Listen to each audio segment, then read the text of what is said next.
Do you feel like your life is calling for a change? Maybe past choices, old habits, or even the way you relate to others and yourself are preventing you from living fully. Forget all of that now. It's time to leave the past behind and start over. The good news is that you are not alone on this journey. Stoicism, a practical philosophy that has stood the test of time, can be your guide to transforming your life, whether in taking care of your health, organizing your finances, or improving the quality of your relationships.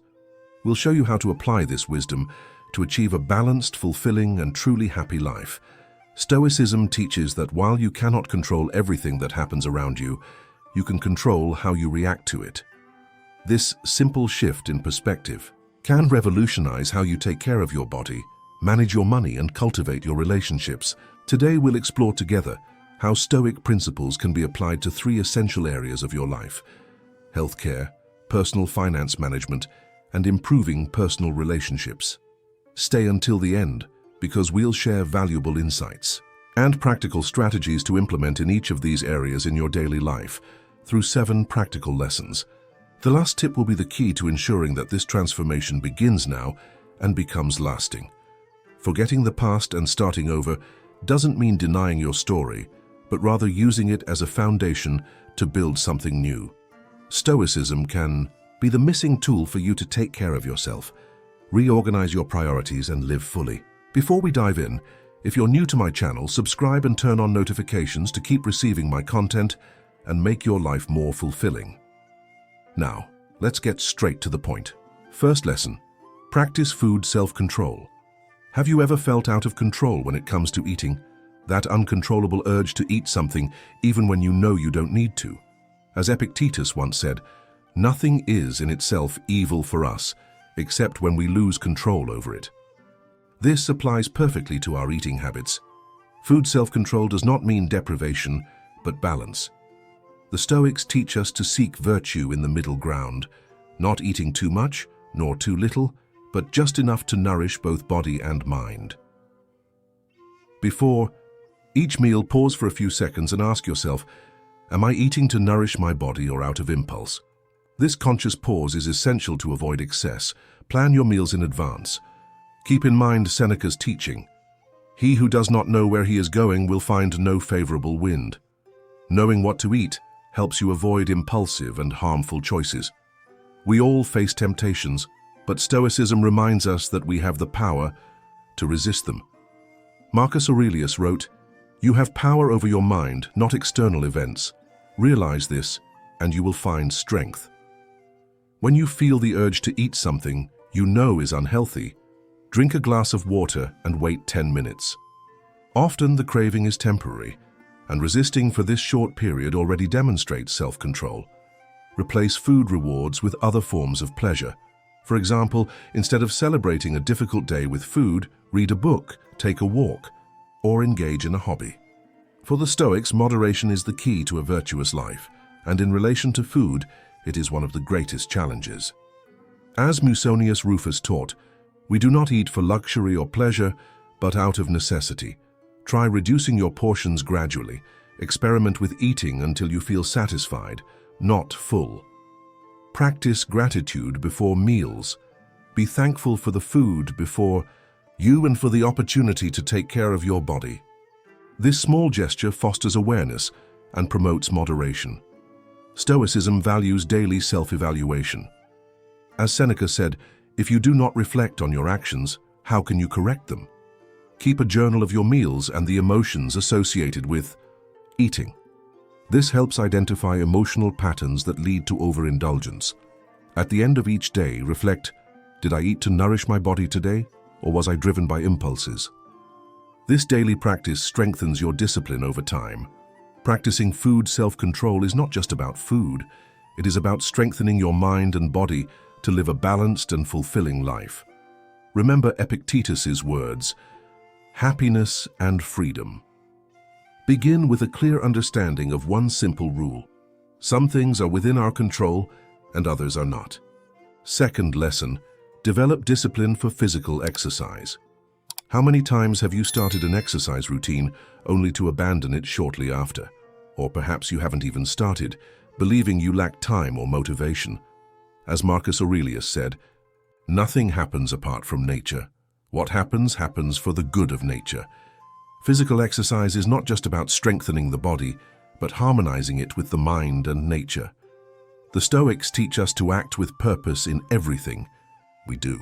Likewise, physical exercise should not be seen as an obligation, but as a means to take care of oneself and achieve excellence. Define why you want to exercise, whether it's to improve your health, increase your energy, or simply have more stamina. Say throughout the day. As Seneca said, "No wind is favorable to those who don't know where they're going."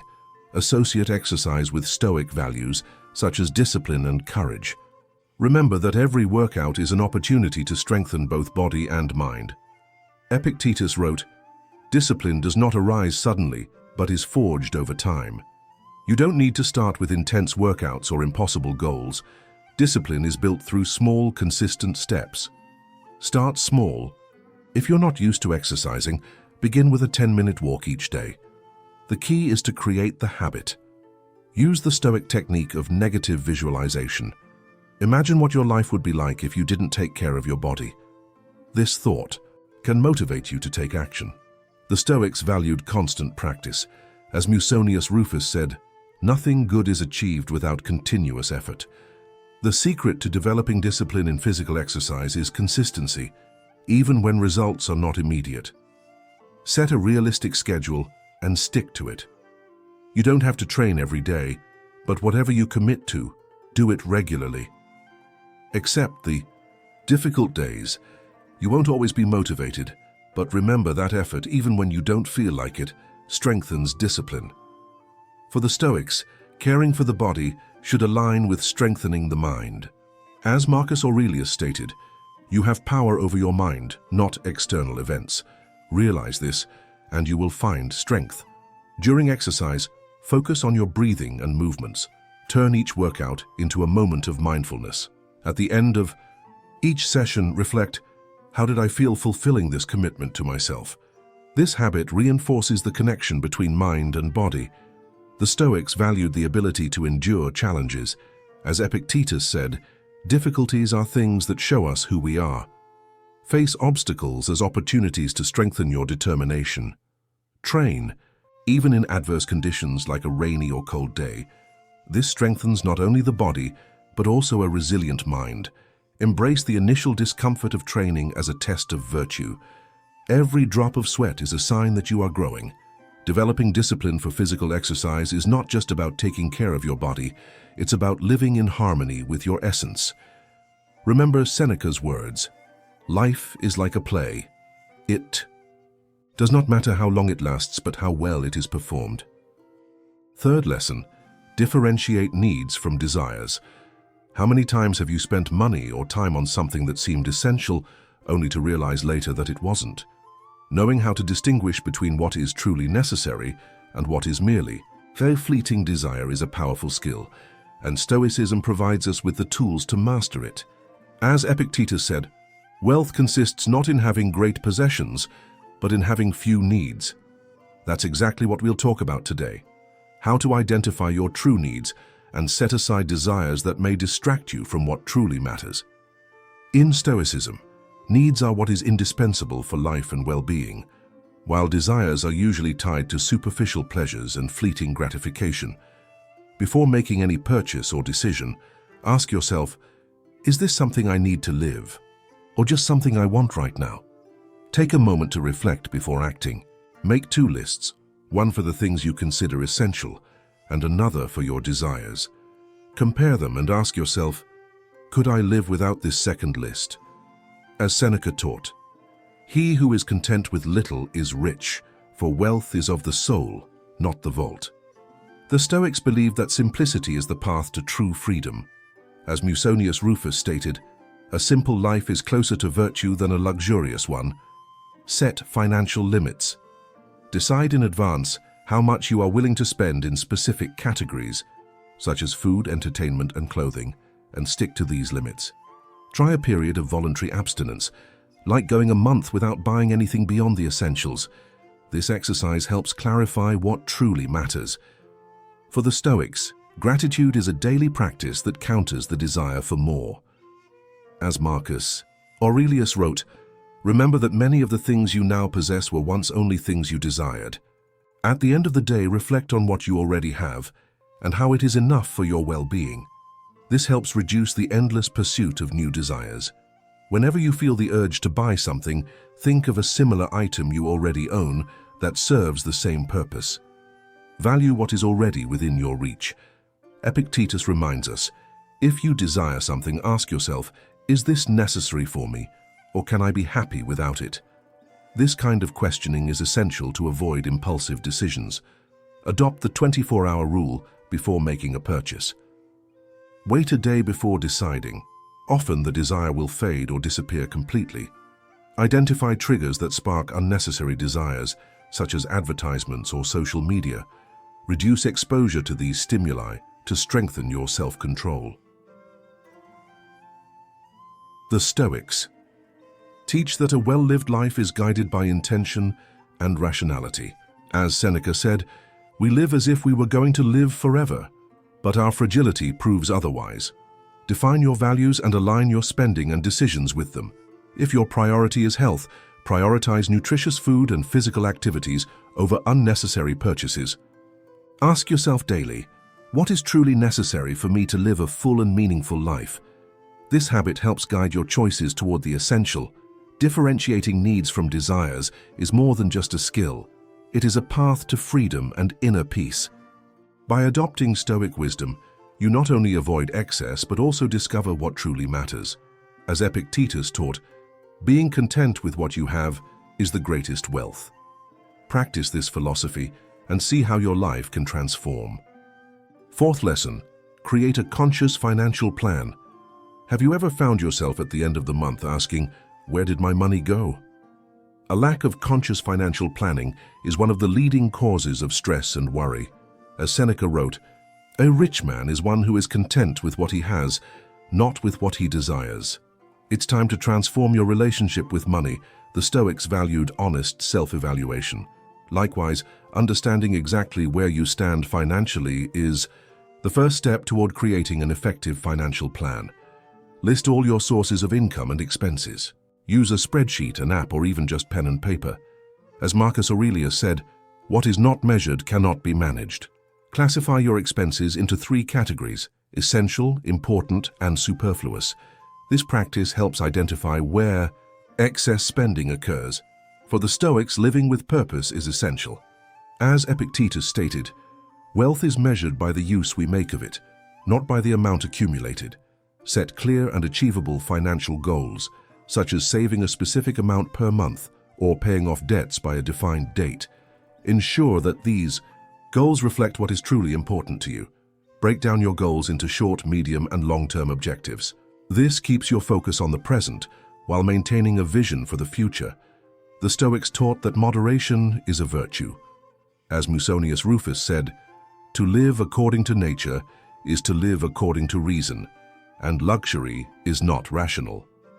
Before making any purchase, ask yourself, is this a necessity or just a fleeting desire? Reflect on the long-term impact of this decision. Avoid unnecessary debt.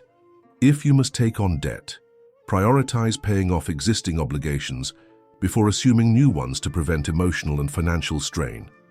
Marcus Aurelius stated, "Preparing for the future is the greatest sign of prudence."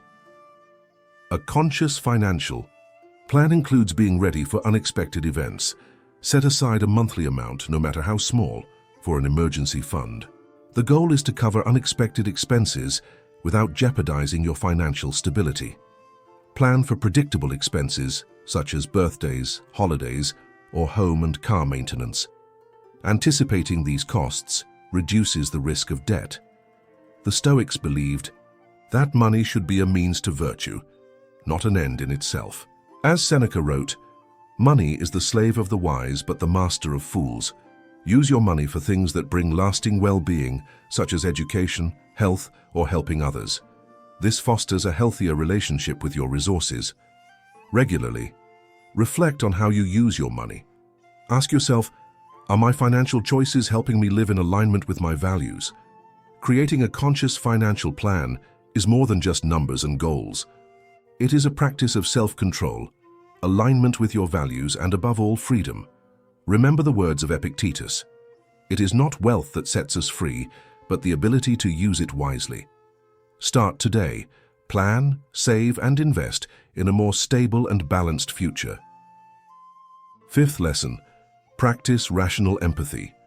Have you ever wondered why some interactions feel so difficult while others flow effortlessly? Empathy is the key to understanding others, but it's not always easy to practice.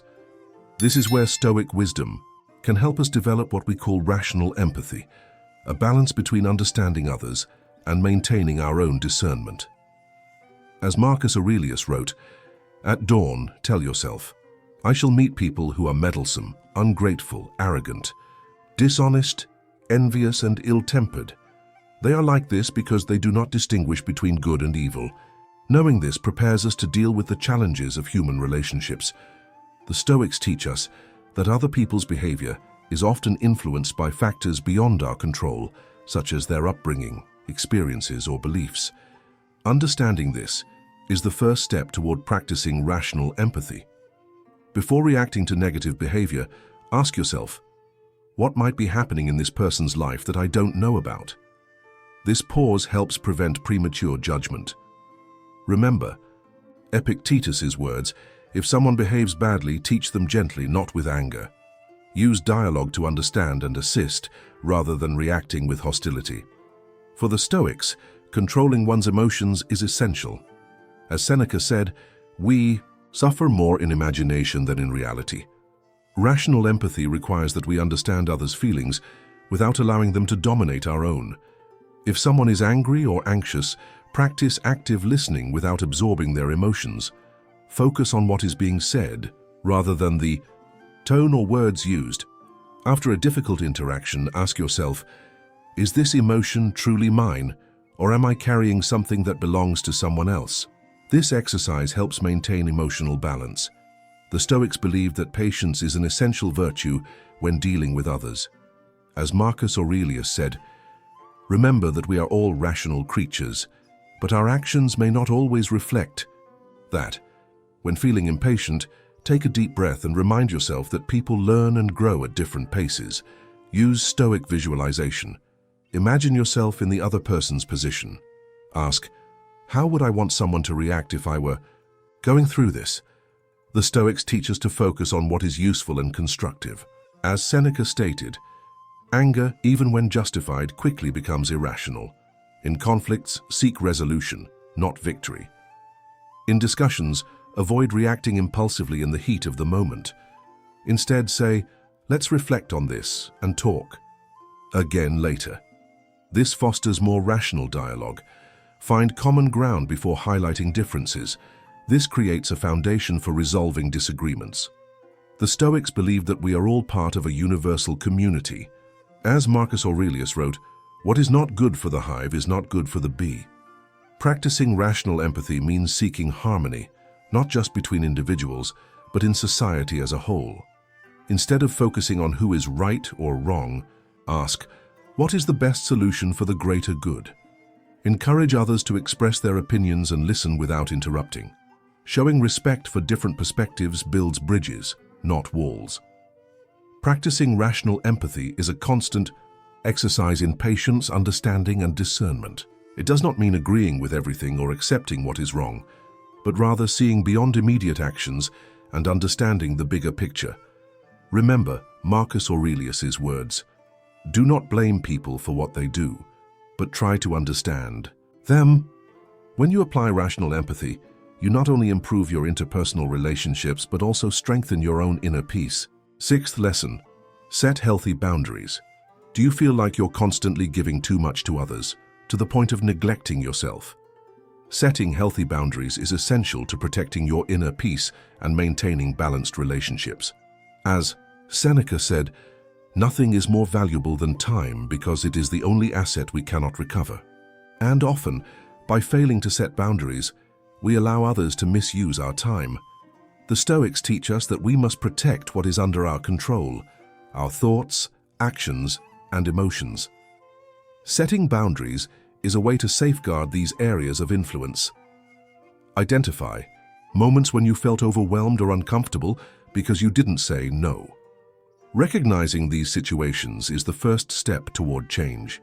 Remember Epictetus's words, "Do not let admiration for another make you neglect yourself." Respecting your own boundaries is an act of self-care.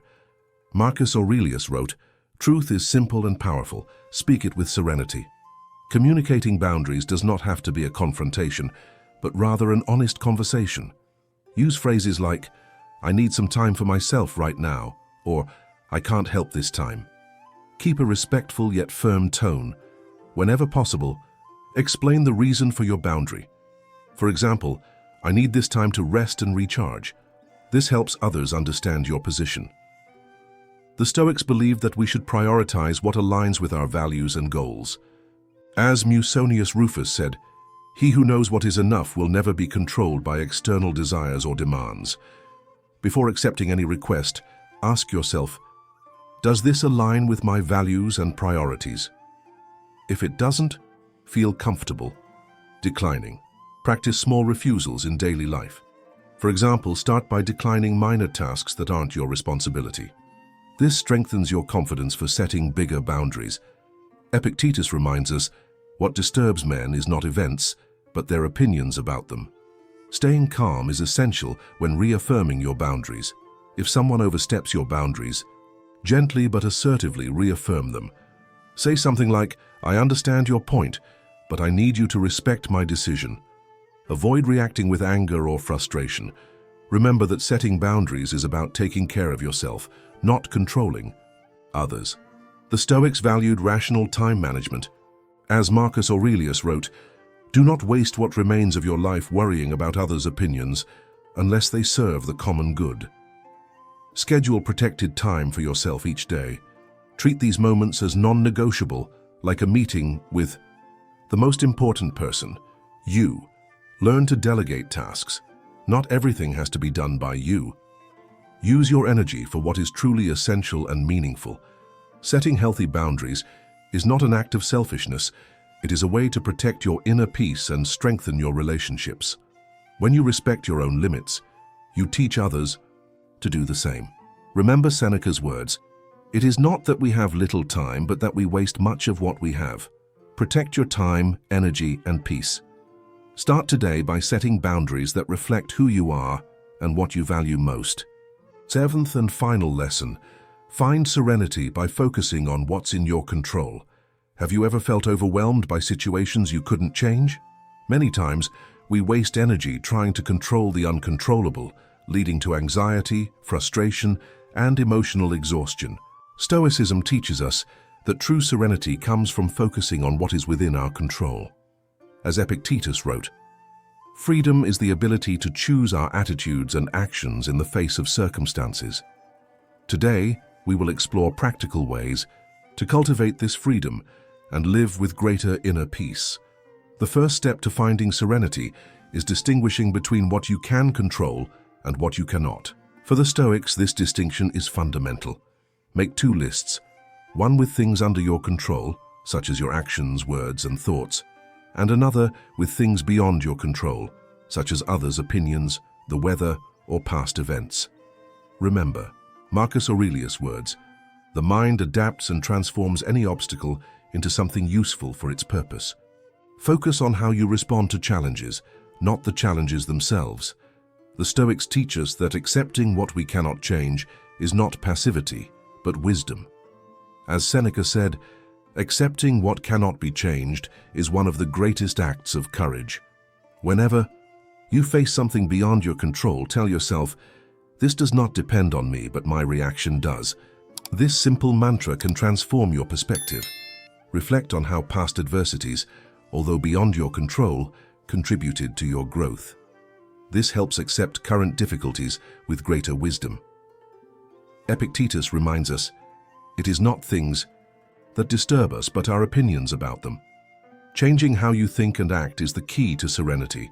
Before reacting to something, ask yourself, "Is this useful? Does it align with my values?" This exercise helps channel your energy into what truly matters. Set small daily goals within your control, such as being more patient, listening attentively, or completing an important task. Focus on achieving them, regardless of external circumstances. Marcus Aurelius wrote, "Do not overvalue the opinions of others unless they are based on reason. To find serenity, reduce your dependence on external approval.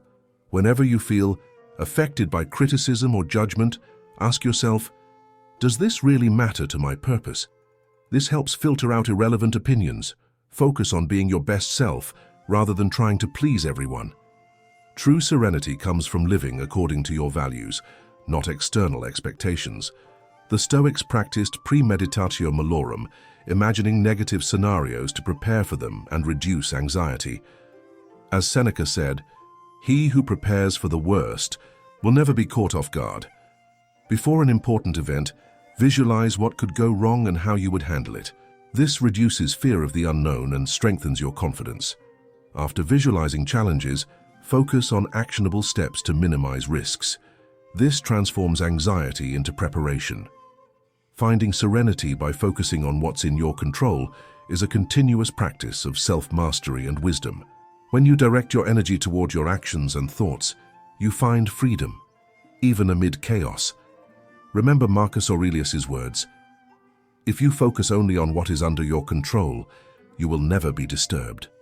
Start applying this lesson today and transform your way of living. Congratulations on making it to the end. By watching this video until the end, you have demonstrated something essential: the pursuit of knowledge and growth. This is the first and most important step toward transforming your life and achieving more serenity and purpose. Now we want to hear from you. Leave a comment below. It could be a reflection, an idea, or something you plan to apply in your daily life. And if you're unsure what to write, simply type gratitude. That way we'll know you followed the entire content and are committed to this journey of self-improvement. If this video helped you in any way, like it, share it with someone who needs to hear this message, and subscribe to the channel for more content like this. Thank you for being here and see you in the next video. Let's continue building a more conscious and fulfilling life together. See you soon.